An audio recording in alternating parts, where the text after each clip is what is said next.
हस्बे मामूल असां पंहिंजी गरजानी जी जेका इख़्तिताम कंदा आहियूं तो हमेशह लतीफ़ जे बैत सां ई कंदा आहियूं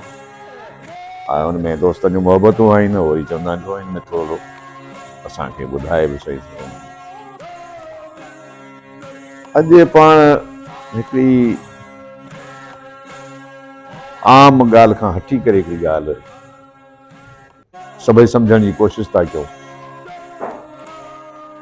ही टे बैत मूं मुंतखब कया आहिनि ऐं उहे टई बैत जेके आहिनि से ईअं सम्झो त हिकिड़ो मुकालमो आहे माना माउ ऐं धीअ जे विच में लतीफ़ जा बैत आहिनि। हाणे उहो कीअं थो थिए ससुई पुनुह सां पेच थी पाए उन सां लाऊं थी लहे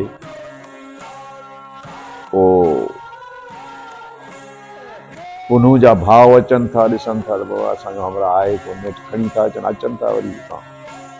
पुनू खे ॾिसनि था ऐं पुनू खे ॾिसनि था त हू त औरत सां शादी कयो वेठो अचो इहा हुननि खे पोइ ख़बर पई। हाणे हुननि पाण में मशवरो कयो त हिन खे हाणे वठी कीअं हलिजे पोइ रिवायतूं ॿुधाइनि था त हुनखे कोई नशो वशो ॾिनो या कुझु अहिड़े क़िस्म जी सो बहरहाल ससुई सुम्ही थी रहे सभई सुम्ही था रहनि हुनखे नशे जी सूरत में जेको ऐं ससुई खे चवंदा को नशो को ॾिनो या छा बहरहाल इहे मुख़्तलिफ़ रिवायतूं आहिनि।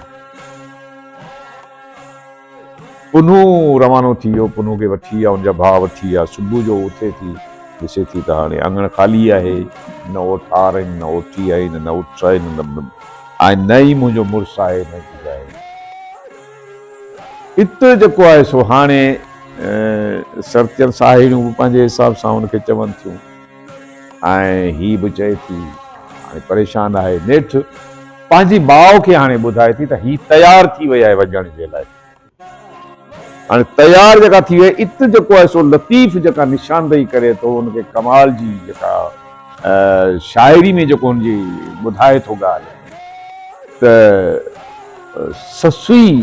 जेका ज़बानी ससुई जी ज़बानी लतीफ़ चवराए थो भाउ खे मुखातब थी चवे थी त ऐं अमर हाणे तूं मूंखे जेको आहे सो ॿाहिरि मूंखे उमाणे वठि हाणे आउं वञा थी ज़ाहिर आहे मुंहिंजो हिते हाणे कोर बि कोन्हे को मूंखे ॿाहिरि उमाण ऐं आउं हाणे वञा थी हाणे क़िस्मत शल मुश्किल साथ ॾे जो हाणे पाण ॿई पाण में मिली सघूं छो जो कुझु अहिड़े क़िस्म जी उहा ॻाल्हि करे पियो त हाणे मुश्किल सां पाण मिलूं वापसी में छो जो आउं जॾहिं वञा पई त यकीननि हाणे उते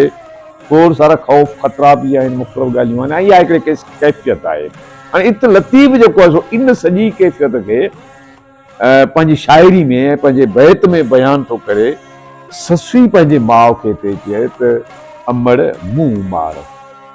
बंभोरा ॿाहिरि थी बंभोर खां ॿाहिरि निकिरी मूंखे ॿाहिरि रवानो कराए अमड़ मुंहुं मार बंभोरा ॿाहिरि थी मछुण का रिहाण मुंहुं तो मोटी मस थिए हाणे उहा कचारी पंहिंजी मुश्किल थिए हाणे शायदि मुश्किल हाणे मां हुनखे फरमाए थी त मर मथा ॾेई पुनुह कारण पब में पब जबल जो कतार जेका आहे बलूचिस्तान जी जेका आहे मर मथा ॾेई पुनुह कारण पब में सुभाउ सभई वाखाणी नहीं वेठियूं सुभाउ तोखे सर्तियूं वाखाणींदियूं त तूं जेका सा पंहिंजो पुनू करण तो सिर ॾिनो आहे। हाणे त आख़िरी जेका हुन ॻाल्हि कई आहे ससुई जी ज़बानी लतीफ़ चयो आहे कमाल जी हुन ॻाल्हि कई आहे आख़िरी हाणे माना जेका दंग थी करे त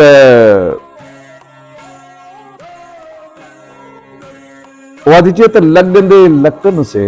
हाणे माउ खे ॿुधाए भई लॻंदे लकनि से आऊं जे मरां ईअं, लॻंदे लकनि से आऊं जे मरां ईअं त माउ मुंहिंजे नीह तकर लाऊं लधी।